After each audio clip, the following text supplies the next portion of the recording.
Book Tales Audio presents The Million Dollar Bond Robbery by Agatha Christie. The Million Dollar Bond Robbery is a standalone short story in the detective series featuring Hercule Poirot. If you'd like to explore the series in chronological order, you can find the link to the entire collection in the top right corner of the screen. What a number of bond robberies there have been lately, I observed one morning, laying aside the newspaper. Poirot, let us forsake the science of detection and take to crime instead. You are on the, how do you say it, get-rich-quick tack, eh, mon ami? Well, look at this last coup, the $1 million worth of Liberty bombs which the London and Scottish Bank were sending to New York and which disappeared in such a remarkable manner on board the Olympia. Would you, mon Dieu, secours de la vergèse? If it were not for the mal de mer and the difficulty of practicing the so excellent method of lavar-gouillère for a longer time than the few hours of crossing the Channel, I should delight to voyage myself on one of these big liners, murmured Poirot dreamily. Yes, indeed, I said enthusiastically. Some of them must be perfect palaces. The swimming baths, the lounges, the restaurant, the palm courts. Really, it must be hard to believe that one is on the sea. Me, I always know when I am on the sea, said Poirot sadly. And all those bagatelles that you enumerate, they say nothing to me. But, my friend, consider for a moment the geniuses that travel, as it were, incognito. On board these floating palaces, as you so justly call them, one would meet the elite, the haute noblesse of the criminal world. I laugh. So that's the way your enthusiasm runs. You would have liked to cross swords with the man who sneaked the Liberty bonds. The landlady interrupted us. A young lady as wants to see you, Mr. Poirot. Here's her card. The card bore the inscription, Miss Esme Farquhar, and Poirot, after diving under the table to retrieve a stray crumb and putting it carefully in the wastepaper basket, nodded to the landlady to admit her. In another minute, one of the most charming girls I have ever seen was ushered into the room. She was perhaps about 25, with big brown eyes and a perfect figure. She was well dressed and perfectly composed in manner. Sit down, I beg of you, mademoiselle. This is my friend, Captain Hastings, who aids me in my little problems. I am afraid it is a big problem I have brought you today, Monsieur Poirot, said the girl, giving me a pleasant bow as she seated herself. I dare say you have read about it in the papers. I am referring to the theft of Liberty bonds on the Olympia. Some astonishment must have shown itself in Poirot's face, for she continued quickly, You are doubtless asking yourself what I have to do with a grave institution like the London and Scottish Bank.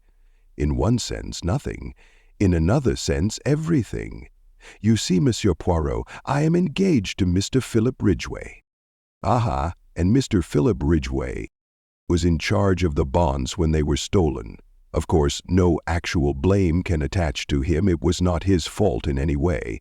Nevertheless, he is half distraught over the matter, and his uncle, I know, insists that he must carelessly have mentioned having them in his possession. It is a terrible setback in his career. Who is his uncle? Mr. Vavasour, joint general manager of the London and Scottish Bank. Suppose, Miss Farquhar, that you recount to me the whole story. Very well. As you know, the bank wished to extend their credits in America, and for this purpose decided to send over $1 million in Liberty bonds. Mr. Vavasour selected his nephew, who had occupied a position of trust in the bank for many years and who was conversant with all the details of the bank's dealings in New York, to make the trip.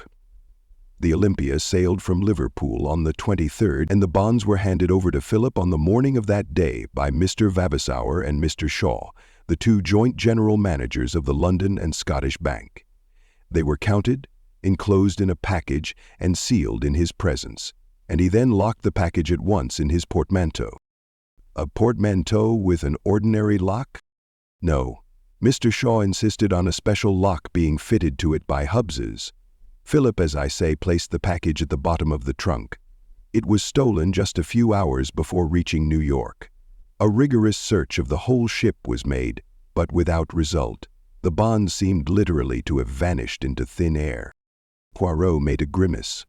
But they did not vanish absolutely, since I gather that they were sold in small parcels within half an hour of the docking of the Olympia. Well, undoubtedly the next thing is for me to see Mr. Ridgway. I was about to suggest that you should lunch with me at the Cheshire Cheese. Philip will be there. He is meeting me, but does not yet know that I have been consulting you on his behalf. Pious. We agreed to this suggestion readily enough and drove there in a taxi. Mr. Philip Ridgway was there before us and looked somewhat surprised to see his fiancée arriving with two complete strangers. He was a nice-looking young fellow, tall and spruce, with a touch of graying hair at the temples, though he could not have been much over 30. Miss Farquhar went up to him and laid her hand on his arm. I leaned back frantically, hoping to pounce if necessary. "You must forgive my acting without consulting you, Philip," she said. "Let me introduce you to Monsieur Hercule Poirot, of whom you must often have heard, and his friend, Captain Hastings." Ridgway looked very astonished. "Of course I have heard of you, Monsieur Poirot," he said as he shook hands. "But I had no idea that Esme was thinking of consulting you about our trouble." "I was afraid you would not let me do it, Philip," said Miss Farquhar meekly. "So you took care to be on the safe side," he observed with a smile. "I hope Monsieur Poirot will be able to throw some light on this extraordinary puzzle, for I confess frankly that I am nearly out of my mind with worry and anxiety about it." Indeed, his face looked drawn and haggard and showed only too clearly the strain under which he was laboring. "Well, well," said Poirot, "let us lunch, and over lunch we will put our heads together and see what can be done. I want to hear Mr. Ridgway's story from his own lips." Whilst we discussed the excellent steak and kidney pudding of the establishment, Philip Ridgway narrated the circumstances leading to the disappearance of the bonds. His story agreed with that of Miss Farquhar in every particular. When he had finished, Poirot took up the thread with a question. "And what exactly led you to discover that the bonds had been stolen, Mr. Ridgway?" He laughed rather bitterly. "The thing stared me in the face, Monsieur Poirot. I couldn't have missed it. My cabin trunk was half out from under the bunk and all scratched and cut about where they'd tried to force the lock. But I understood that it had been opened with a key." "That's so. They tried to force it but couldn't, and in the end they must have got it unlocked somehow or other." "Curious," said Poirot, his eyes beginning to flicker with the green light I knew so well. "Very curious. They waste much time trying to prise it open, and then, surprisedy, they find that they have the key all the time. For each of Hubbs's locks are unique. That's just why they couldn't have had the key. It never left me day or night." "You are sure of that?" "I can swear to it, and besides, if they had had the key or a duplicate, why should they waste time trying to force an obviously unforceable lock?" "Ah, there is exactly the question we are asking ourselves. I venture to prophesy that the solution, if we ever find it, will hinge on that curious fact. I beg of you not to assault me if I ask you one more question. Are you perfectly certain you did not leave the trunk unlocked?"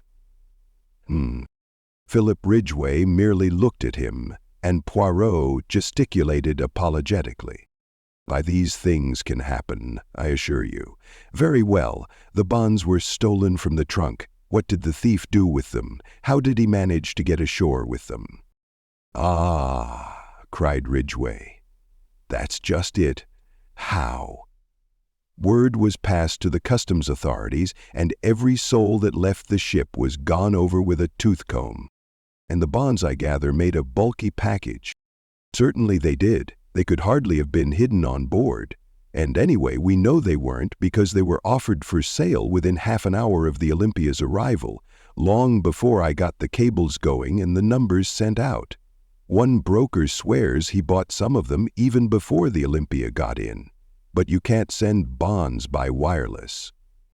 "Not by wireless, but did any tug come alongside?" "Only the official ones. and that was after the alarm was given when everyone was on the lookout. I was watching out myself for their being passed over to someone that way.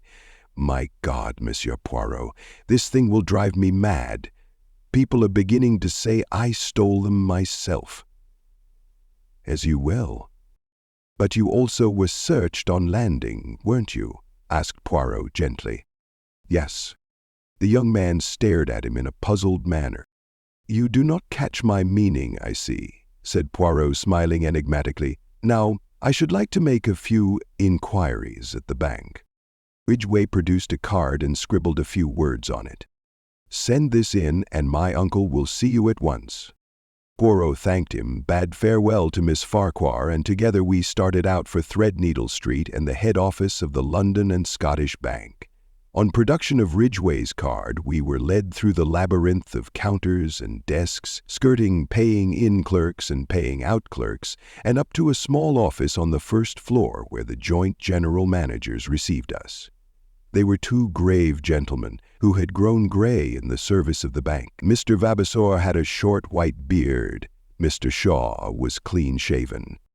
"I understand you are strictly a private inquiry agent," said Mr. Vavasour. "Quite so, quite so. We have, of course, placed ourselves in the hands of Scotland Yard. Inspector McNeil has charge of the case. A very able officer, I believe." "I am sure of it," said Poirot politely.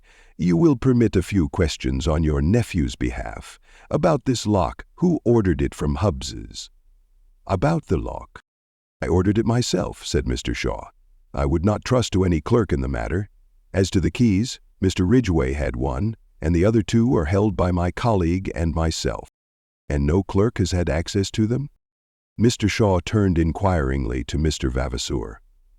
"I think I'm correct in saying that they have remained in the safe where we placed them on the 23rd, said Mr. Vavasour. "My colleague was unfortunately taken ill a fortnight ago, in fact, on the very day that Philip left us." "He has only just recovered." "What Philip wants, Mr. Shaw?" "Only to forget. Severe bronchitis is no joke to a man of my age," said Mr. Shaw ruefully. "But I am afraid Mr. Vavasour has suffered from the hard work entailed by my absence, especially with this unexpected worry coming on top of everything. This is his prime of life." Poirot asked a few more questions. I judged that he was endeavoring to gauge the exact amount of intimacy between uncle and nephew. Mr. Vavasour's answers were brief and punctilious. His nephew was a trusted official of the bank and had no debts or money difficulties that he knew of. He had been entrusted with similar missions in the past. Finally, we were politely bowed out. "I am disappointed," said Poirot as we emerged into the street. "You hope to discover more? They are such stodgy old men," said Dr. "It is not their stodginess which disappoints me, mon ami. I do not expect to find in a bank manager a keen financier with an eagle glance, as your favorite works of fiction put it. No, I am disappointed in the case. It is too easy." "Easy?" "Yes. Do you not find it almost childishly simple? You know who stole the bonds?" "I do. But then who ain't we, and what is possible? Do not confuse and fluster yourself, Hastings. We are not going to do anything at present." "But why? What are you waiting for?" "For the Olympia. She is due on her return trip from New York on Tuesday." "But if you know who stole the bonds, why wait? He may escape to a South Sea island where there is no extradition." "Good Lord, Poirot, do you know I'd give a considerable sum of money to see you make a thorough ass of yourself, just for once. You're so confoundedly conceited." "Not enrage yourself, Hastings. In verity, I observe that there are times when you almost detest me. Alas, I suffer the penalties of greatness." The little man puffed out his chest and sighed so comically that I was forced to laugh. Tuesday saw us speeding to Liverpool in a first-class carriage of the L and N while Poirot had obstinately refused to enlighten me as to his suspicions or certainties. He contented himself with expressing surprise that I, too, was not equally au fait with the situation. I disdained to argue and entrenched my curiosity behind a rampart of pretended indifference. Once arrived at the quay alongside which lay the big transatlantic liner, Poirot became brisk and alert. Our proceedings consisted in interviewing 4 successive stewards and inquiring after a friend of Poirot's who had crossed to New York on the 23rd. An elderly gentleman wearing glasses, a great invalid, hardly moved out of his cabin. The description appeared to tally with one Mr. Ventnor, who had occupied the cabin C-24, which was next to that of Philip Ridgway. Although unable to see how Poirot had deduced Mr. Ventnor's existence and personal appearance, I was keenly excited. "Tell me," I cried, "was this gentleman one of the first to land when you got to New York?" The steward shook his head. "No, indeed, sir. He was one of the last off the boat." I retired crestfallen and observed Poirot grinning at me. He thanked the steward, a note changed hands, and we took our departure. "It's all very well," I remarked heatedly, "but that last answer must have damped your precious theory. Grin as you please." "As usual, you see nothing, Hastings. That last answer is on the contrary the coping stone of my theory." I flung up my hands in despair. "I give it up." When we were in the train speeding towards London, Poirot wrote busily for a few minutes, sealing up the result in an envelope. "This is for the good, Inspector McNeil. We will leave it at Scotland Yard in passing, and then to the Rendezvous Restaurant, where I have asked Miss Esme Farquhar to do us the honor of dining with us." "What about Ridgway?" "What about him?" asked Poirot with a twinkle. "Well, you surely don't think you can't. The habit of incoherence is growing upon you, Hastings. As a matter of fact, I did think. If Ridgway had been the thief, which was perfectly possible, the case would have been charming. A piece of neat, methodical work, but not so charming for Miss Farquhar. Possibly you are right. Therefore, all is for the best. Now, Hastings, let us review the case. I can see that you are dying to do so. The sealed package is removed from the trunk and vanishes, as Miss Farquhar puts it, into thin air. We will dismiss the thin air theory, which is not practicable at the present stage of science, and consider what is likely to have become of it. Everyone asserts the incredibility of its being smuggled ashore. Yes, but we know. You may know, Hastings, I do not. I take the view that, since it seemed incredible, it was incredible. 2 possibilities remain. It was hidden on board, also rather difficult, or it was thrown overboard. With a cork on it, do you mean? Without a cork. I stared. But if the bonds were thrown overboard, they couldn't have been sold in New York. I admire your logical mind, Hastings. The bonds were sold in New York, therefore they were not thrown overboard. You see where that leads us? Where we were when we started. Jamais de la vie. If the package was thrown overboard and the bonds were sold in New York, the package could not have contained the bonds. Is there any evidence that the package did contain the bonds? Remember, Mr. Ridgway never opened it from the time it was placed in his hands in London. Yes, but then... Poirot waved an impatient hat. Permit me to continue. The last moment that the bonds are seen as bonds is in the office of the London and Scottish Bank on the morning of the 23rd. They reappear in New York half an hour after the Olympia gets in, and according to one man, whom nobody listens to, actually before she gets in. Supposing then that they have never been on the Olympia at all, is there any other way they could get to New York? Yes. The Gigantic leaves Southampton on the same day as the Olympia, and she holds the record for the Atlantic. Mailed by the Gigantic, the bonds would be in New York the day before the Olympia arrived. All is clear. The case begins to explain itself. The sealed packet is only a dummy, and the moment of its substitution must be in the office in the bank. It would be an easy matter for any of the 3 men present to have prepared a duplicate package which could be substituted for the genuine one. Très bien. The bonds are mailed to a confederate in New York with instructions to sell as soon as the Olympia is in. But someone must travel on the Olympia to engineer the supposed moment of the robbery. Because if Ridgway merely opens the packet and finds it a dummy, suspicion flies at once to London. No, the man on board in the cabin next door does his work, pretends to force the lock in an obvious manner so as to draw immediate attention to the theft, really unlocks the trunk with a duplicate key, throws the package overboard, and waits until the last to leave the boat. Naturally, he wears glasses to conceal his eyes and is an invalid since he does not want to run the risk of meeting Ridgway. He steps ashore in New York and returns by the first boat available. But which was he? The man who had a duplicate key, the man who ordered the lock, the man who has not been severely ill with bronchitis at his home in the country. Enfin, that stodgy old man, Mr. Shaw. There are criminals in high places sometimes, my friend. Ah, here we are. Mademoiselle, I have succeeded. You permit? And, beaming, Poirot kissed the astonished girl lightly on either cheek.